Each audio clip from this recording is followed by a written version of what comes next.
1912 में जब टाइटैनिक अपनी पहली यात्रा पर निकला तो किसी ने नहीं सोचा था कि यह जहाज कभी डूब सकता है। इसे कभी न डूबने वाला जहाज कहा जाता था क्योंकि इसकी बनावट इतनी मजबूत थी कि कोई भी प्राकृतिक आपदा इसे नुकसान नहीं पहुंचा सकती थी। लेकिन 14 अप्रैल 1912 की रात अटलांटिक महासागर में जो हुआ उसने इतिहास को हमेशा के लिए बदल दिया। यह न केवल एक जहाज की तबाही थी बल्कि इंसानी साहस, डर, बलिदान और सामाजिक भेदभाव की भी एक दिल दहला देने वाली कहानी थी। नमस्कार दोस्तों, आज हम इतिहास के सबसे बड़े जहाज टाइटैनिक पर बात करेंगे। तो चलिए शुरू करते हैं। 1900 की दशक के शुरुआत में ट्रांस अटलांटिक यात्री व्यापार अत्यधिक लाभदायक और प्रतिस्पर्धी था, जिसमें जहाज लाइनें धनी यात्रियों और अप्रवासियों को लेकर जाने के लिए होड़ करती थी। इनमें से दो मुख्य लाइनें थी, व्हाइट स्टार और कुनार्ड। 1907 की गर्मियों तक दो नए जहाजों की शुरुआत के साथ कुनार्ड अपना हिस्सा बढ़ाने के लिए तैयार हो चुका था। लुसिटानिया और मॉरिटानिया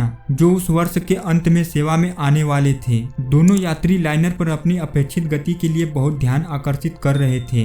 बाद में दोनों ने अटलांटिक महासागर को पार करते हुए गति रिकॉर्ड बनाए। अपने प्रतिस्पर्धी का जवाब देने की तलाश में व्हाइट स्टार के अध्यक्ष जे ब्रूस स्मे ने कथित तौर पर मुलाकात की विलियम पिर्री से, जो बेलफास्ट जहाज का निर्माण फर्म को नियंत्रित करते थे, हॉलैंड और वुल्फ, जिन्होंने व्हाइट स्टार के अधिकांश जहाज का निर्माण किया था। दोनों लोगों ने बड़े जहाज का एक वर्ग बनाने की योजना तैयार की, ऐसी जहाज जो अपनी गति के बजाय अपने आराम के लिए जाने जाते थे। अंततः यह निर्णय लिया गया कि 3 जहाज बनाए जाएंगे, ओलंपिक, टाइटैनिक और ब्रिटानिक। 31 मार्च 1909 को ओलंपिक पर काम शुरू होने के लगभग 3 महीने बाद टाइटैनिक के लिए कील रखी गई। दोनों जहाजों को एक विशेष रूप से निर्मित ढांचा में एक साथ बनाया गया था, जो उनके अभूतपूर्व आकार को समायोजित कर सकता था। इन जहाजों को बहुत इंटेलिजेंटों द्वारा डिजाइन किया गया था। Thomas Andrews of Holland and Wolff. अलंकृत सजावट के अलावा टाइटैनिक में एक विशाल प्रथम श्रेणी का भोजन कक्ष, 4 लिफ्ट, एक स्विमिंग पूल, एक जिम, साथ ही एक लाइब्रेरी थी और इसके अलावा कई सारे फैसिलिटी जहाज में उपलब्ध थी। मानो उस समय 5 स्टार होटल को भी पीछे छोड़ रही थी टाइटैनिक। इसकी द्वितीय श्रेणी के आवास अन्य जहाजों पर प्रथम श्रेणी की सुविधाओं के बराबर थे और इसके तृतीय श्रेणी प्रस्ताव हालांकि मामूली थे, फिर भी उनके सापेक्ष आराम के लिए जाने जाते थे।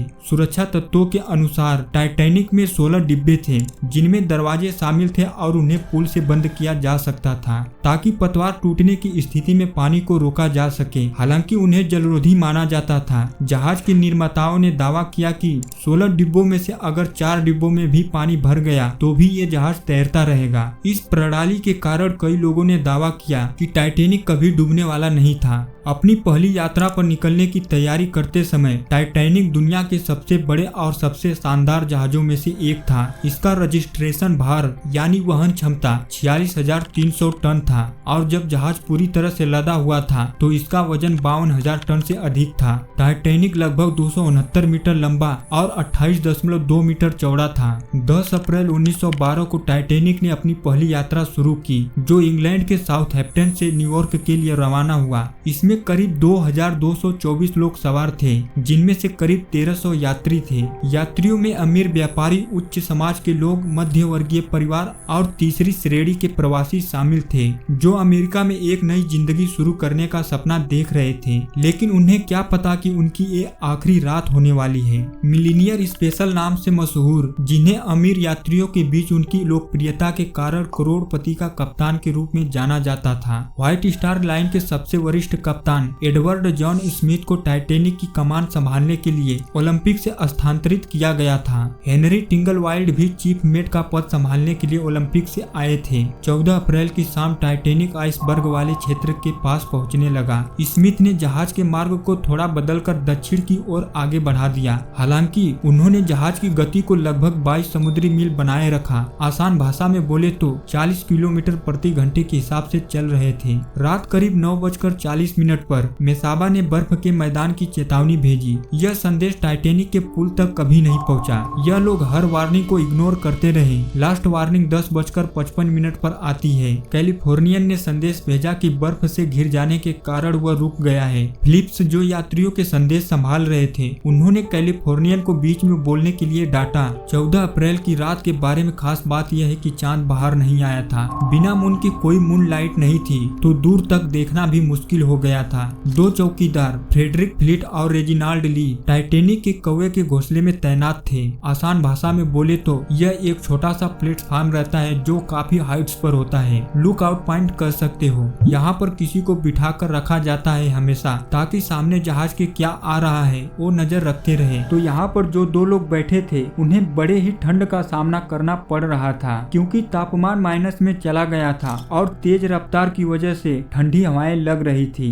ऊपर से रात का समय था और ठंडी हवाओं की वजह से आंखों से आंसू भी आ रहे थे, जिससे आगे देखना और भी मुश्किल हो गया था। रात के 11:39 पर फ्रेडरिक रेजिनाल्ड, जो कौवे के घोंसले में बैठे थे, अचानक उन्हें अपने सामने दिखाई देता है एक बड़ा सा बर्फ का पहाड़। एक आइसबर्ग आ गया है। जल्दी से 3 बार घंटी को बजाते हैं ताकि नीचे बैठे हुए लोग सुन सके। फिर फोन उठाकर कॉल करते हैं। ऑफिसर्स को ब्रिज पर चिल्लाकर कहते हैं, सामने हमारे एक आइसबर्ग है, जल्दी से जहाज को मोड़ो। लेकिन अनफॉर्चुनेटली बहुत लेट हो चुका था। सिर्फ 1 मिनट बाद 11:40 पर जहाज का अगला हिस्सा आइसबर्ग से टकरा जाता है। इस टकराव की वजह से कम जलरोधी 5 डिब्बे टूट जाते हैं और एक हल्का क्षतिग्रस्त हो जाता है। नुकसान का आकलन करने के बाद एंड्रयूज ने निर्धारित किया कि जैसे ही जहाज के आगे के डिब्बे में पानी भरेगा, इसका अगला हिस्सा समुद्र में और भी गहराई तक चला जाएगा, जिससे टूटे हुए डिब्बों से पानी प्रत्येक अगले डिब्बे में फैल जाएगा। इसका मतलब अब टाइटेनिक डूब जाएगा। कैप्टन स्मिथ ने फ्लिप्स को संकट संकेत भेजने के लिए आदेश दिया, जिनमें से एक सिग्नल इनका 15 अप्रैल को लगभग 12:20 पर कारपेथिया नाम का एक जहाज पकड़ लेता है। तब वह टाइटेनिक से 107 किलोमीटर दूर था और उसे वहां तक पहुंचने में लगभग 3 घंटे से ज्यादा का समय लगा। ओलंपिक सहित अन्य जहाजों ने प्रतिक्रिया दी, लेकिन सभी बहुत दूर थे। पास में एक जहाज देखा गया, लेकिन टाइटेनिक उससे संपर्क करने में असमर्थ था। कैलिफोर्नियन भी आसपास था, लेकिन उसका वायरलेस रात के लिए बंद कर दिया गया था। जब नजदीकी जहाज से संपर्क करने का प्रयास किया जा रहा था, तो उस समय लाइफ बोट्स उतारी जाने लगी थी। सबसे पहले महिलाओं और बच्चों को उतारने का ऑर्डर दिया गया। हालांकि टाइटेनिक की लाइफ बोट्स की संख्या ब्रिटिश बोर्ड ऑफ ट्रेड द्वारा आवश्यक संख्या से अधिक थी, फिर भी इसकी 20 नाव केवल 1178 लोगों को ले जा सकती थी, जो यात्रियों की कुल संख्या से बहुत कम थी। लाइफ बोट की क्षमता से काफी कम मात्रा में उतारे जाने से यह समस्या और भी बढ़ गई, क्योंकि यात्री यह मान रहे थे कि जहाज डूबने वाला नहीं है। लाइफ बोट संख्या 7, जो टाइटेनिक से सबसे पहले उतारी गई थी, इसमें केवल 27 लोग सवार थे। हालांकि इसमें 65 लोगों के बैठने की जगह थी। अंत में लाइफ बोट में केवल 705 लोगों को ही बचाया जा सका। जब टाइटेनिक डूब रहा था, उस समय यात्रियों को शांत रखने और उनका मनोरंजन करने के लिए जहाज के संगीतकारों ने संगीत बजाया। पहले उन्होंने प्रथम श्रेणी के लाउंज में संगीत बजाया, लेकिन जब जहाज डूबने लगा तो वे डेक पर आ गए और बजाना जारी रखा। कुछ रिपोर्ट्स के अनुसार संगीतकारों ने जहाज डूबने के आखिरी समय तक प्रदर्शन किया। यह बहुत साहस की बात थी, क्योंकि वे जानते थे कि जहाज के साथ वे भी डूब जाएंगे। आखिरी गीत कौन सा था, इस बारे में अलग अलग कहानियां हैं। कुछ लोगों का मानना है कि उन्होंने स्वीट सफरिंग बजाया, जबकि कुछ का कहना है कि आखिरी गाना नियर माई गॉड टू थी था, जो ईश्वर के शरण में जाने का संदेश देता है। दुर्भाग्य से कोई भी संगीतकार जीवित नहीं बचा, लेकिन उनकी बहादुरी की आज भी दुनिया भर में सराहना की जाती है। रात के 1 बजे जहाज के भव्य सीढ़ियों के पास पानी दिखने लगा। अब सब यात्री को यकीन हो जाता है कि यह जहाज सच में डूब जाएगी। यात्री डरने लगे और लाइफ बोट में बैठने के लिए संघर्ष करने लगे। लाइफ बोट नंबर 14 में कुछ पुरुष जबरदस्ती चढ़ने की कोशिश कर रहे थे। 5वें अधिकारी हेरोल्ड लोवे ने 3 बार अपनी बंदूक चलाई ताकि अफरा तफरी न मचे। इस समय संदेश भेजने वाले रेडियो ऑपरेटर फिलिप्स को भी एहसास होने लगा कि अब जहाज ज्यादा देर तक नहीं टिकेगा। वे लगातार संकट संदेश भेज रहे थे, लेकिन समय बहुत कम बचा था। अब टाइटेनिक के आगे का हिस्सा पानी में डूबने लगा और पीछे का हिस्सा उठने लगा। इससे बीच का हिस्सा बहुत ज्यादा दबाव में आ गया। रात के 2 बजे जहाज का पिछला हिस्सा पानी से बाहर निकल आया, जिससे उसके प्रोपेलर साफ दिखाई देने लगे। अब टाइटेनिक पर सिर्फ 3 लाइफ बोट्स बची थी। कैप्टन स्मिथ ने अपने चालक दल को आजाद कर दिया और कहा, अब हर किसी को अपनी जान बचानी होगी। उन्हें आखिरी बार जहाज के कंट्रोल रूम यानी पुल पर देखा गया, लेकिन उनका शव कभी नहीं मिला। रात 2:18 पर अचानक टाइटेनिक की सभी लाइटें बंद हो गई। इसके बाद जहाज 2 टुकड़ों में टूट गया। आगे का हिस्सा पानी में तेजी से डूब गया। रिपोर्टों में अनुमान लगाया गया कि उस हिस्से को समुद्र तल तक पहुंचने में लगभग 6 मिनट लगे, जो संभवतः लगभग 48 किलोमीटर प्रति घंटे की गति से यात्रा कर रहा था। जहाज का पिछला हिस्सा कुछ समय के लिए पानी में वापस आ गया। थोड़ी देर तक पानी में तैरता रहा, लेकिन 2:20 पर टाइटैनिक अटलांटिक महासागर में गायब हो गया और सैकड़ों यात्री तथा चालक दल के सदस्य बर्फीले पानी में छटपटा रहे थे। पानी इतना ठंडा था कि कुछ ही मिनटों में उनके शरीर सुन्न पड़ने लगे। कई लोग डूबने से पहले ही ठंड के कारण बेहोश हो गए। लाइफ बोट्स में बैठे लोग यह सब देख रहे थे, लेकिन डर और घबराहट के कारण तुरंत वापस जाने की हिम्मत नहीं कर पा रहे थे। उन्हें डर था कि अगर वे डूबते लोगों को बचाने के लिए लौटे तो ज्यादा लोग नाव में चढ़ने की कोशिश करेंगे और वह पलट जाएगी। कुछ लोगों ने जोर दिया कि उन्हें वापस जाना चाहिए, लेकिन बाकी ने विरोध किया। इसी दुविधा में कीमती समय बीतता चला गया। आखिरकार कुछ लाइफ बोट्स ने हिम्मत जुटाकर वापस जाने का फैसला किया। तब तक बहुत देर हो चुकी थी। ठंड से कांपते लोग अब शांत हो चुके थे। पानी में तैरते शवों के अलावा वहाँ कोई आवाज नहीं थी। चारों ओर सिर्फ अंधेरा था और बर्फीले पानी की सर्द लहरें थी। इस भयानक दुर्घटना में 1500 से अधिक लोगों की जान चली गई। इनमें से लगभग 700 चालक दल के सदस्य थे जो जहाज के साथ ही डूब गए, लेकिन सबसे ज्यादा नुकसान तृतीय श्रेणी के यात्रियों को हुआ। जहाज में 710 तीसरी श्रेणी के यात्री सवार थे, लेकिन उनमें से केवल 174 ही जीवित बच सके। उनके पास भागने के कम मौके थे क्योंकि ऊपरी डेक तक पहुंचने का रास्ता सीमित था। टाइटैनिक डूबने के 1 घंटे से भी ज्यादा समय बाद सुबह करीब 3:30 बजे MS कारपेथिया जहाज इस इलाके में पहुंचा और उसे लाइफ बोट नंबर 2 सबसे पहले मिला। अगले कई घंटों में कारपेथिया ने सभी बचे हुए लोगों को निकाल लिया। इसके बाद कई सारे सवाल उठे और कुछ ऐसी बातें सामने आई जिन्हें जानकर हर कोई हैरान रह गया। क्या आप जानते हैं कि उस रात एक जहाज टाइटैनिक के पास था जो सिर्फ 37 किलोमीटर दूर था और अगर वह समय पर आता तो बहुत लोगों की जान बच सकती थी। वह जहाज था MS कैलिफोर्नियन। MS कैलिफोर्नियन से टाइटैनिक को 1 घंटा पहले ही आइसबर्ग की चेतावनी दी गई थी, जो मैं पीछे वीडियो में बता चुका हूँ। कैलिफोर्नियन ने कहा था, सावधान रहो, यहाँ बहुत से आइसबर्ग हैं। फिर रात करीब 11:10 पर कैलिफोर्नियन के रेडियो ऑपरेटर ने अपना रेडियो बंद कर दिया और जहाज को रोक लिया क्योंकि उसे डर था कि समुद्र में खतरा हो सकता है। यहाँ एक और चौंकाने वाली बात यह थी कि जब टाइटैनिक डूब रहा था तब टाइटैनिक के लोग MS कैलिफोर्नियन को देख सकते थे और सोच रहे थे कि वह मदद के लिए आ रहा है। लेकिन जब टाइटैनिक पर रॉकेट और फ्लेयर्स फेंके गए, कैलिफोर्नियन के लोग भी इन्हें देख रहे थे, लेकिन उनके कप्तान स्टैनली लॉर्ड ने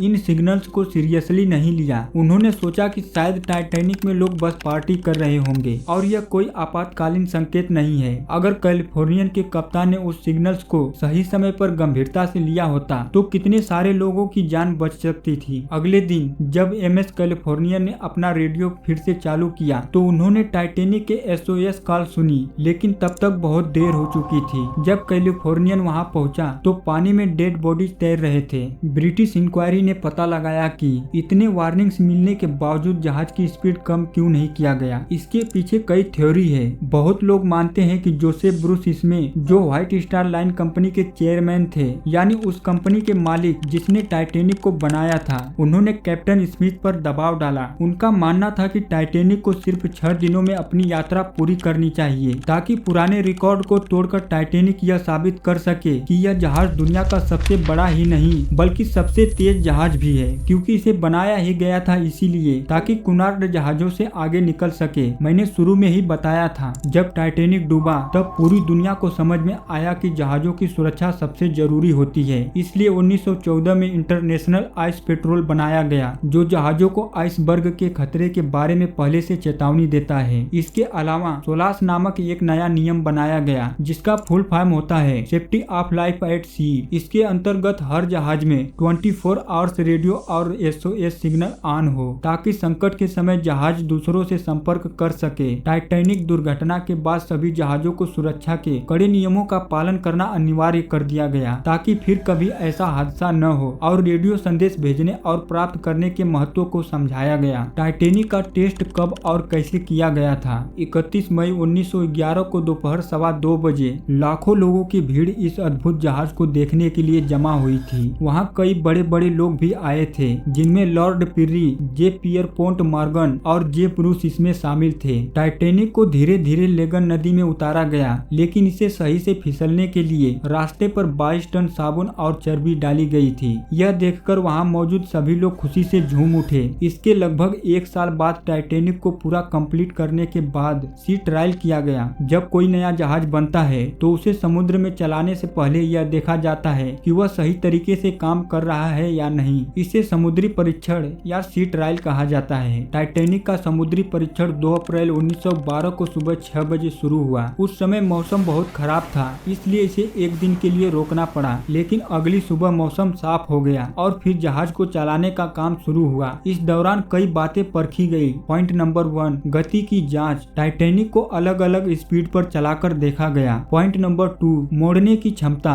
यह देखा गया कि टाइटैनिक कितनी जल्दी मुड़ सकता है। पॉइंट नंबर 3, अचानक रुकने की परीक्षा। इस परीक्षण में जहाज के इंजन को पूरी ताकत से पीछे की ओर घुमाया गया, जिससे यह सिर्फ 3 मिनट 15 सेकेंड में रुक गया। परीक्षण के दौरान टाइटैनिक ने करीब 150 किलोमीटर की दूरी तय की। इसकी औसत गति 33 किलोमीटर प्रति घंटा थी और यह 39 किलोमीटर प्रति घंटा तक पहुंच सकता था। शाम 7 बजे जब सभी परीक्षण सफल हो गए तो अधिकारियों ने इसे समुद्र में चलाने की अनुमति दे दी। इसके बाद टाइटैनिक साउथहैम्पटन के लिए रवाना हुआ और इसकी पहली यात्रा 1060 किलोमीटर का था।